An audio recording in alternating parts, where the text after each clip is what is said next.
สบายดีพี่น้องทางหายสบายดี FC ว่าจะขอสุกคนเด้อเอ้าพี่น้องมีอันนี้เนาะบ้านเฮาหลังจากล้างน้ำท่วมเนาะน้ำบกเลยมีเขาเอิ้นว่าจะได้ลาดนี่เลยเนาะเป็นเอาน้ำเอาคลองเหงยังมาช่วยเรือน้ำท่วมพี่น้องเล็กหน่อยซอยกันค้นเขาวัดเนาะนี่น้ำแล้วก็เขาแล้วก็ไข่กำลังมาซอยเธอแรกเนาะนี่เนาะเดี๋ยวน้อยนึงก็พากันคนเก่งอันนี้ไปพี่น้องก็สิย่างไปเบิ่งอยู่เหือกันเด้อ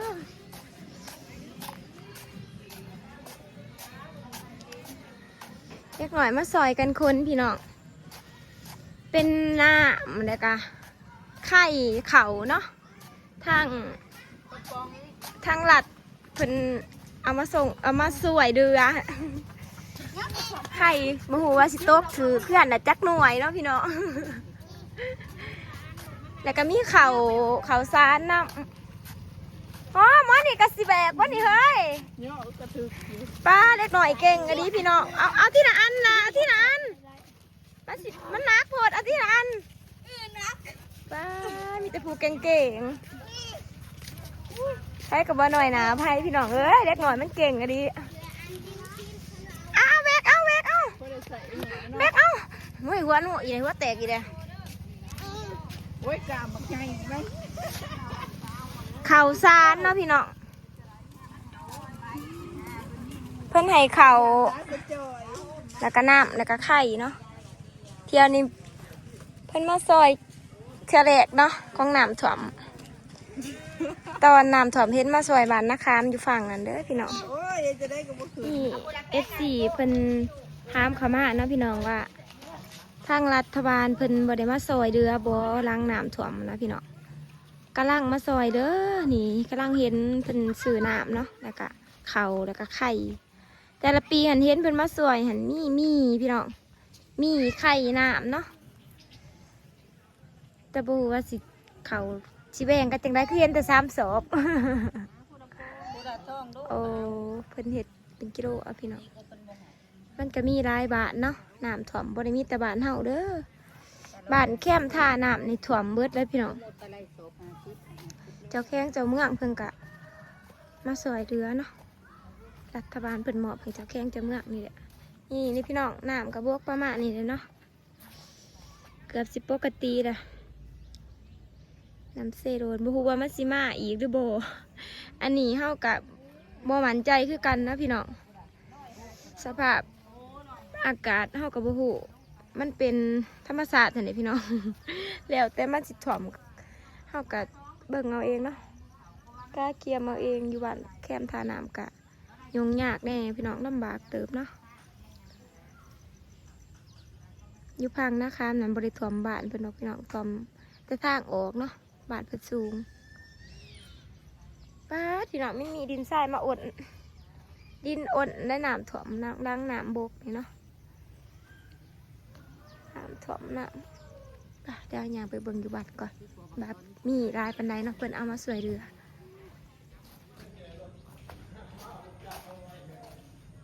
สิพามาเบิ่งบัดพี่น้องบ่อนเพิ่งน้ำถ่วมที่ซุ้มกระหมูขันไหลคือแตกไหลเห็ดแตกห้อยเอารถลงเลยนี่เลยนี่มันเกาะนี่รถไทยที่นี่เลยนี่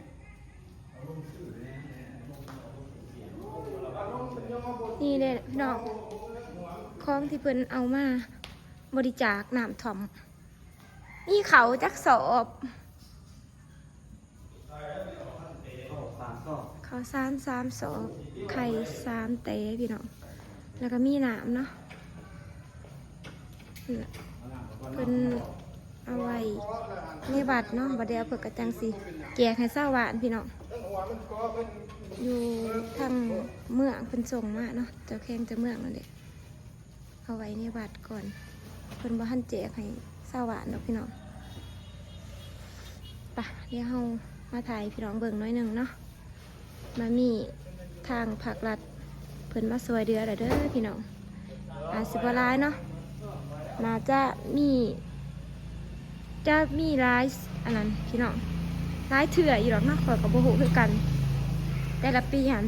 เห็นเพิ่นมาซอยร้ายเถื่ออะไรพี่น้องมาเป็นส่วนเนาะมีไข่มีหน้าเขายังมีแหละเครื่องแหงของกินเนาะพี่น้องเฮาก็ดีใจไปมาเหือนก่อนมาถ่ายอัปเดตให้พี่น้องเบิ่งน้ำล้างน้ำถ่วมกับเปื้อนเลยพี่น้องผู้มันทางเปื้อนเนาะรถไทยกับว่าท่านนี่ไปเอาออกแต่บัดมองสนน้ำอยู่บัดพี่ชาย ไปมาหน้า ว่า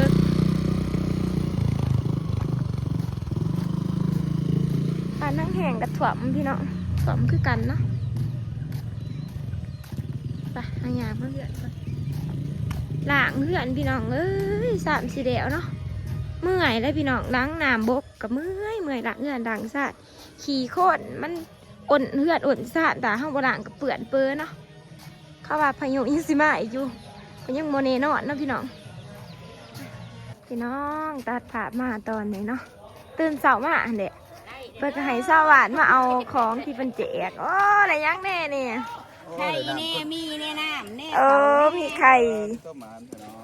น้ำปลากระป๋องเนาะเพิ่นแบ่งแยกให้ผู้ละเล็กละน้อยพี่น้อง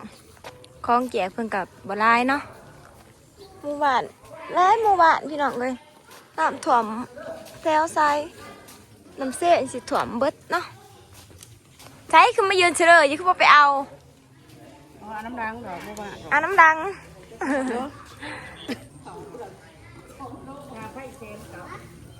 ไปเบิ่งอยูเทิงพี่น้อง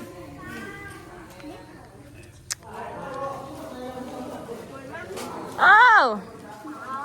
ไอ้ไข่จักหน่อยนี่ไม่ใหญ่นี่11 12 13 2 ครอบครัวนี่วันนี้2ครอบครัวเนาะแล้วก็มีนะอีน้ำใสเบิ้งมึงไหนยังแน่นะดูสัจจันเจริญไปแล้วเข้ามาเบิ่งนี่พี่น้องเมื่อไรบ่เนี่ย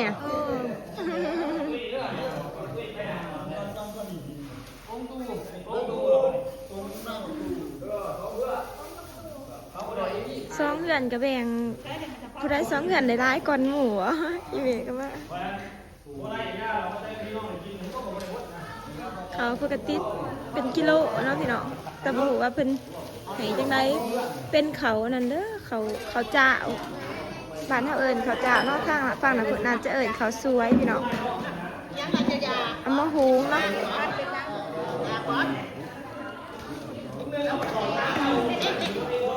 ไอ้น้ำไอ้ไข่เนาะว่ามีเด้อสุดนี่แต่ละปีเพิ่นมาแจกกันนะจะมีไข่เลยพี่น้องเขากระติดเป็นกิโลเนาะอันนี้เป็นเทือแรกเนาะเพิ่นมาซอยเรือ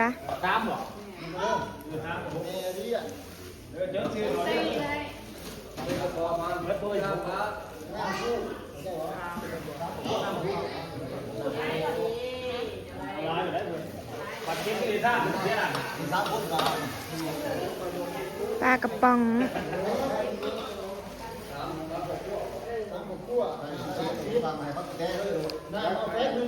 อีดำมึงมาอะไรดำ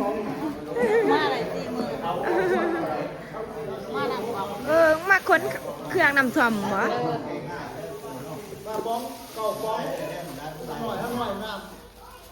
เจ๊ดูบัตรนะพี่น้องเป็นอาม่าเมื่อวานนี่ถ้างั้นติดจริงเขา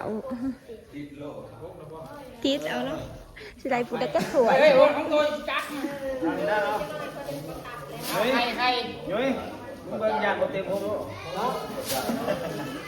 เพื่อนจะจักโลอันนี้เพื่อนหนึ่งเพื่อนละ2 โลข้าวจ่าพี่น้องเพื่อนละ2 โลเนาะไข่รบปวดหอมมาบ้างเดี๋ยวใครกับเต้เฮ้ยนี่นะสาวเป็น3 เพื่อนเนาะสิได้ใครประมาณจักหน่วย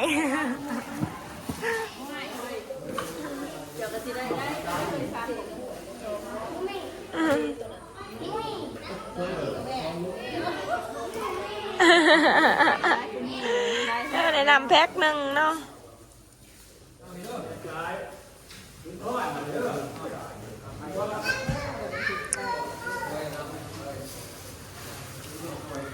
รถเขาจะกันยังพันเอามืออายุเนาะเอาขึ้นมาอยู่เทิงอยู่ได้พี่น้องรถเจ้าตีบก็เอาขึ้นคือกันเนาะนี่แหละนะจะเป็นรถเท่าตัวนี้มันบ่มีหมองชนได้พี่น้องเอ้ยน้ำขึ้นเนาะเพราะว่าอยู่นี่มันที่สูงก่อนหมองอื่นเนาะก็ได้ว่าเอาขึ้นมาอยู่เทิงพี่น้อง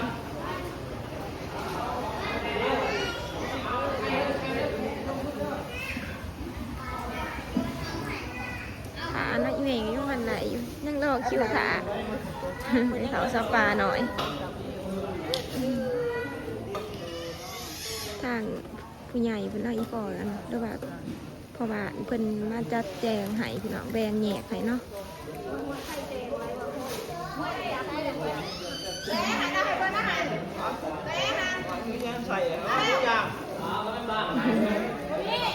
เอากระตอกกระตาเนาะพี่น้องมาใส่เอา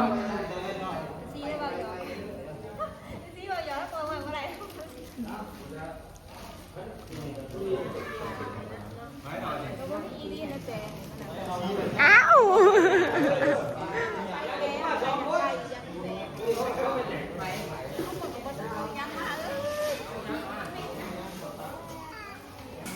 ถือกระบุงกระตามาเอาเนาะสามพี่ห่อเขาว่าจักนี่ห่อเขาบ้างมีกระด้ามากยายห่อเขาก็รักดีไม่บ่มีหยังได้เขามานั่นนั่นเนาะของแจกเขาต้องเอาเนี่ยมาใส่เอาว่ามีหมี่เนาะเดี๋ยวนี้มีแต่ปลากระป๋องกับไข่แล้วว่าสู้ไปนะ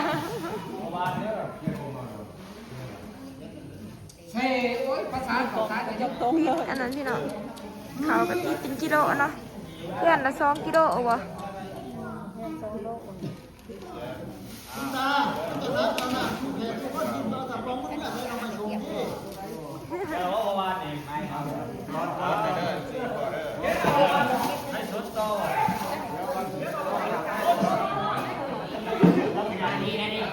โอ้ก็แต่เข่าพ่อแล้วมึงกันชุบ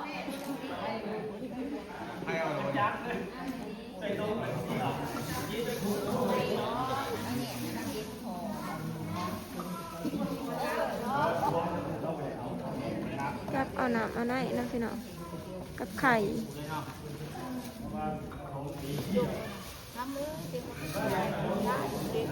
ไปเพื่อนกับการเตะไปเพื่อนลูกขับใช่คนทำงานแม่จำจมเสียนะจะได้เลยมาวารถนึงจมไปตัวเองเป็นนางเมย์ก็เล่นยางไปเอายางไปเอานั่งอย่างนี้สิได้อีกบ่ไม่เบิร์ดเลยแหละ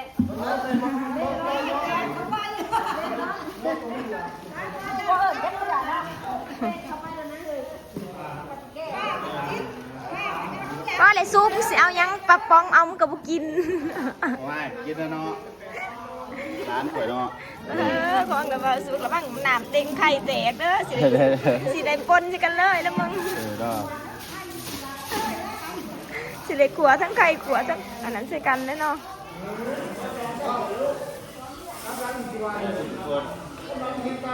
รับไปเข้าตานานบอกเขาพันอยากไล่ข่อยยังยืนถาอยู่ไปเดี๋ยวมาถาเบิ่ง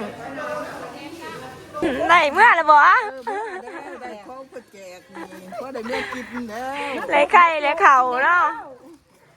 แจกผู้เด็กละหน่อยพี่น้องกองเขามันเป็นเอามานะจะมาเป็นสวงเนาะเอาโจก็ได้แต่ไข่เป่าเอาแต่กูออมเล่าไปพี่น้องไหลเลยเนาะมาก่อนไซส์ไหลเด้อบ่7 หน่วยกับกระป๋อง3 ป๋องพี่น้องนี่เขาเพื่อนเดียวเนาะเฮาก็ไหลหน่อยผู้ใดมีกันหลายลังก็หลายเพิ่นก็แบ่งให้เป็นลังเพื่อนพี่น้องเพื่อนหนึ่งมีไข่6 หน่วยบ่แม่7 หน่วยแล้วก็ปลากระป๋อง3แล้วก็น้ำเนาะเขา2 กิโลอ่ะพี่น้อง เมื่อก่อนนักเนาะมันมาสวยเดือน้ำถ่วม